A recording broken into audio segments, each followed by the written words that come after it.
आज का भारत वो भारत नहीं है जिसे दुनिया नजरअंदाज कर सके, चाहे बात रक्षा की हो, कूटनीति की हो या आर्थिक शक्ति की। भारत की बढ़ती ताकत ने आज विश्व की राजनीति की धुरी बदल कर रख दी है और इसकी गूंज अब 7 समंदर पार दक्षिण अमेरिका तक सुनाई दे रही है। यानी कि वेनेजुएला भारत की शरण में पहुंच चुका है। जी आप सही सुन रहे हैं, दुनिया का सबसे बड़ा तेल भंडार रखने वाला देश वेनेजुएला, जो आज अमेरिका के साथ भीषण तनाव झेल रहा, अब भारत के पास आया है एक नए रिश्ते की दरख्वास्त लेकर। और ये रिश्ता है क्रिटिकल मिनरल्स पार्टनरशिप का। और इस कदम को दुनिया में कई लोग एक जियोपॉलिटिकल मास्टर स्ट्रोक मान रहे हैं, क्योंकि इसे सीधे सीधे देखा जा रहा है भारत का ट्रंप को लौटाया हुआ बड़ा तोहफा।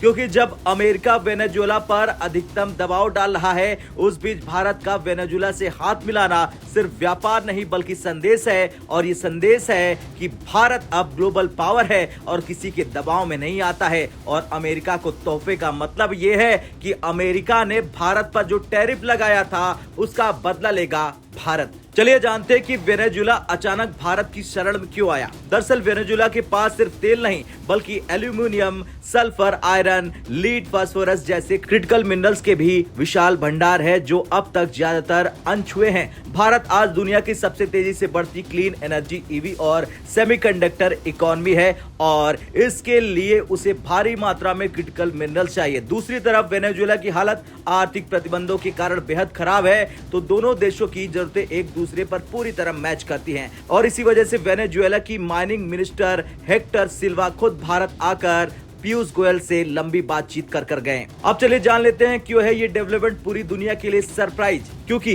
पहला, वेनेजुएला और अमेरिका में टेंशन चरम पर है। ट्रंप प्रशासन ने वेनेजुएला पर मैक्सिमम प्रेशर पॉलिसी लागू कर रखी है। B-52 बॉम्बर तक भेज दिए हैं। CIA ऑपरेशन तक ऑथराइज कर चुका है। वेनेजुएला ने F-16 स्क्रैम्बल तक कर दिए हैं। दोनों देशों के संबंध गिरकर सबसे खराब स्तर पर पहुंच चुके हैं। दूसरा पॉइंट, ऐसे समय में भारत का वेनेजुएला से हाथ मिलाना बड़ा जियोपॉलिटिकल मैसेज है। यानी कि अमेरिका ये उम्मीद करता है कि भारत उसके वेस्टर्न ब्लॉक के अनुरूप चले, लेकिन भारत अपनी स्ट्रेटेजिक ऑटोनॉमी पर अडिग है। रूस के साथ दोस्ती उससे छीन नहीं पाया अमेरिका, और अब वेनेजुएला भी भारत की ओर झुक रहा है। इसलिए अमेरिकन मीडिया इसे साफ साफ इंडियाज मैसेज टू ट्रम्प बता रहा है। लेकिन यह सवाल यह है कि वेनेजुएला भारत के पास क्यों आया? क्योंकि रूस वेनेजुएला के साथ खड़ा है, चीन भी लगातार मदद कर रहा है, ईरान भी वेनेजुएला को ड्रोन सप्लाई करने की तैयारी में है। ऐसे में वेनेजुएला खुले तौर पर एंटी यूएस फ्रंट में शामिल हो चुका है, और जब दुनिया उसके खिलाफ खड़ी है, भारत का समर्थन उसके लिए बेहद मूल्यवान है।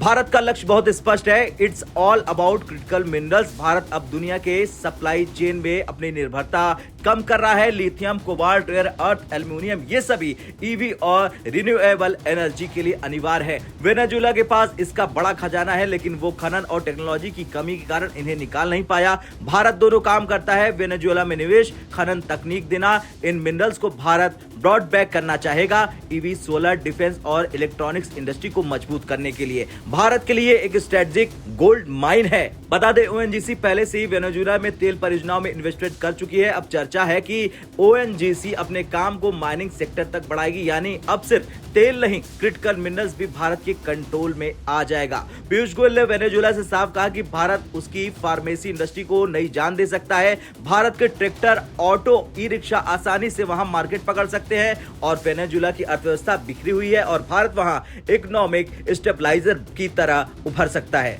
10 वर्षों से कोई बड़ी बैठक नहीं हुई थी दोनों देशों के बीच, लेकिन अब भारत ने स्पष्ट कर दिया कि ज्वाइंट कमेटी मैकेनिज्म को रिवाइव किया जाएगा। इसका मतलब दोनों देश नियमित बैठक करेंगे। डिफेंस, कल्चर, इकोनॉमी, इंफ्रास्ट्रक्चर, हर सेक्टर में सहयोग बढ़ाया जाएगा। ये संकेत है कि भारत वेनेजुएला को पूरी तरह बैक इन द गेम लाना चाहता है। खैर, अब ये कहना गलत नहीं होगा कि भारत ग्लोबल पावर बन चुका है। वेनेजुएला भारत की ओर झुक चुका है।